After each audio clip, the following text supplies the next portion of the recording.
Radhe Radhe everyone. सबसे पहले तो आप सभी को मकर संक्रांति की बहुत बहुत बधाई।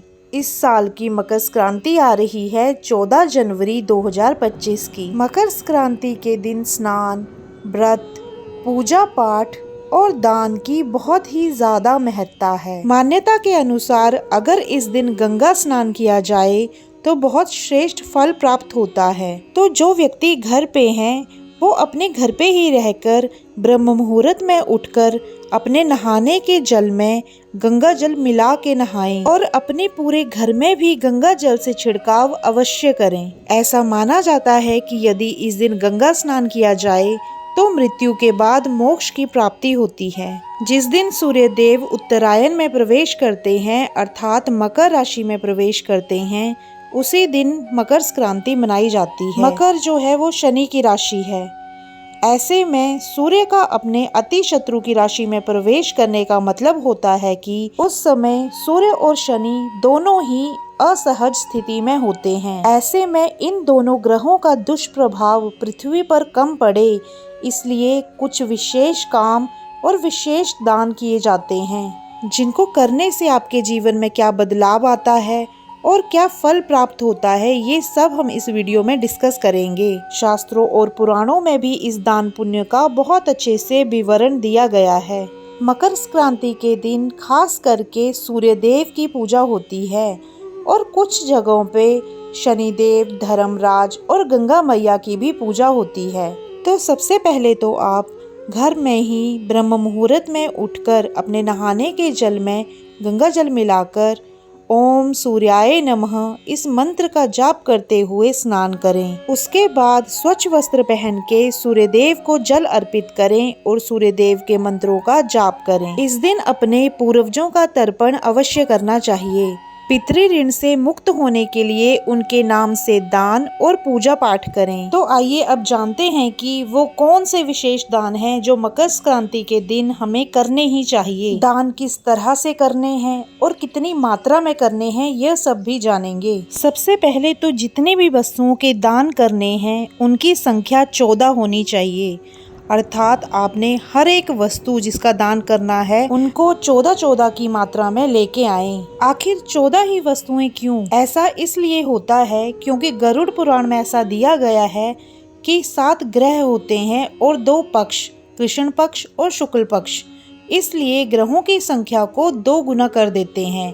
14 वस्तुओं का संकल्प लेके महिलाएं और जो भी व्यक्ति दान करता है तो 7 ग्रहों और दोनों पक्षों के आधार पर उसे जीवन के सारे कष्टों का समाधान मिलता है और मोक्ष की प्राप्ति होती है। सबसे पहले तो जो व्यक्ति मकर संक्रांति पर पहली बार दान कर रहा है वह 14 वस्तुओं का संकल्प लेकर दान करे। और जैसा कि हिंदू धर्म में हर कार्य का शुभारंभ नारियल से होता है, तो आप 14 नारियल या श्रीफल ले लें। आप इस तरह से जटाओं के साथ वाले नारियल भी ले सकते हैं या फिर सूखे नारियल के गोले, जिसे गरी के गोले बोलते हैं, वो भी ले सकते हो। बस ध्यान रहे कि वो गोले 14 होने चाहिए। श्रीफल लक्ष्मी माता का प्रिय फल है। ऐसा माना जाता है कि श्रीफल का दान करने से अन्न और जल दोनों वस्तुओं का दान हो जाता है और दान करने वाले व्यक्ति को माता लक्ष्मी की अपार कृपा प्राप्त होती है। श्रीफल का दान आप किसी भी संत को दे सकते हैं या फिर मंदिर में जाके दे सकते हैं। दान किस तरह से करना है ये हम वीडियो के अंत में आपको बताएंगे। इसके बाद का दान विशेषकर महिलाओं के लिए है, वो है सुहाग का सामान। महिलाएं एक सुहाग की पिटारी बनाएं जिसमें सुहाग की 14 वस्तुएं डालें और इनको 14 सुहागिनों में बांट दें। इसका फल बहुत ही अद्भुत है। पुराण बताते हैं कि सुहाग की वस्तुओं को जितना ज्यादा बांटा जाता है, आपके सुहाग की उम्र उतनी ही लंबी होती है। जो भी दान की वस्तुएं खरीदे अपने पॉकेट के हिसाब से खरीदें। अगर आप इतनी वस्तुएं अफोर्ड नहीं कर सकते हो, नहीं खरीद सकते हो, तो आप कोई भी सुहाग की एक वस्तु 14 मात्रा में ले लें। जैसे 14 बिंदी के पत्ते ले लें या फिर 14 मेहंदी की कीप ले लें और 14 सिंदूर की डिब्बियां ले लें और महिलाओं में बांट दें। इसका भी एक जैसा ही फल आपको प्राप्त होगा। उसके बाद आते हैं बर्तन। आप 14 बर्तन ले लें। जैसे कि 14 स्टील के लोटे ले लें, या फिर आप 14 थाली ले सकते हो, 14 ग्लास ले सकते हो, पूजा की घंटी भी ले सकते हो, या फिर 14 दिए ले सकते हो। बर्तनों में तांबे और पीतल के बर्तनों का दान करना सबसे उत्तम माना गया है, परंतु जैसे कि तांबे और पीतल के बर्तन थोड़े महंगे होते हैं, तो आप स्टील के बर्तन भी ले सकते हो, परंतु जो दिए आपने खरीदने हैं वो पीतल के ही लेने हैं। दान के लिए पीतल के दिए ही बताए गए हैं। अच्छा, बर्तन अगर आपने दान करने हैं तो एक बात का विशेष रूप से ध्यान रखना है कि किसी को भी बर्तन खाली नहीं देने हैं। एक तो 14 की मात्रा में देने हैं, दूसरा कोई भी बर्तन खाली नहीं होना चाहिए। आप बर्तनों में लड्डू, मूंगफली, रेवड़ी, चिड़वे, इस तरह की कोई भी वस्तु दान में दे सकते हो। ऐसा नहीं है कि बर्तनों को पूरा पूरा भरना है, आप थोड़ा थोड़ा या फिर अपनी क्षमता के हिसाब से उनको भर सकते हो। उसके बाद आता है कपड़ों का दान। दोस्तों, जैसा कि हम सबको पता है सर्दी का मौसम है और मकर संक्रांति पे गर्म कपड़ों का दान बहुत ही ज्यादा लाभकारी माना गया है। आप किसी भी तरह के 14 ऊनी वस्त्र जैसे कि शॉल, स्वेटर, ऊनी कंबल, ऐसी चीजें ले सकते हो। 14 ऊनी कैप्स या फिर 14 टॉवल भी आप खरीद सकते हो और दान कर सकते हो। गरुड़ पुराण ऐसा बताता है कि जब मनुष्य अपने अंतिम सफर पर होता है तो रास्ते में एक ऐसी जगह आती है जहाँ बहुत ही ज़्यादा शीत होता है, बहुत ज़्यादा ठंड होती है।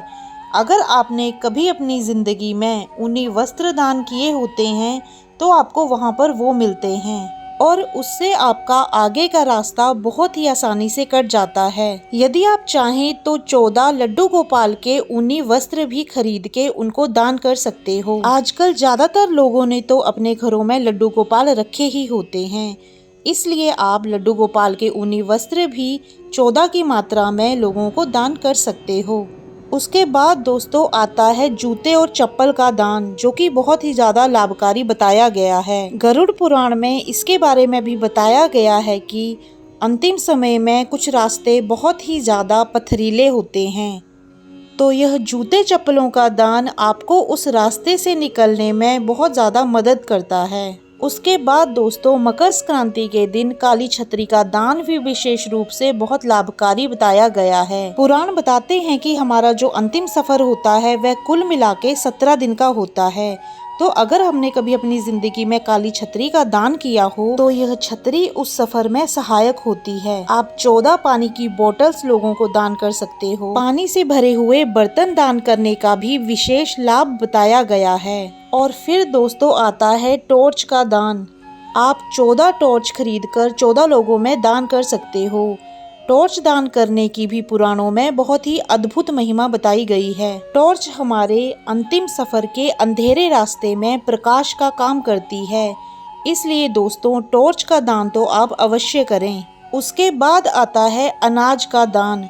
आप 7 अनाजा बनाकर उसको दान कर सकते हो, अर्थात 7 अलग अलग तरह के अनाज जैसे कि गेहूं, चावल, अलग अलग दालें, तिल, गुड़, तेल, इस तरह की 7 अलग अलग चीज़ें लेकर उनको 14 जगह भरकर 14 लोगों में दान कर दें। आप देसी घी में बनी हुई काली दाल की खिचड़ी भी दान कर सकते हो। मान्यता है कि इस दिन काली उड़द की दाल की खिचड़ी दान करने से घर में सुख, समृद्धि और धन धान्य की प्राप्ति होती है। इस दिन गुड़ का दान भी अत्यंत शुभ माना जाता है।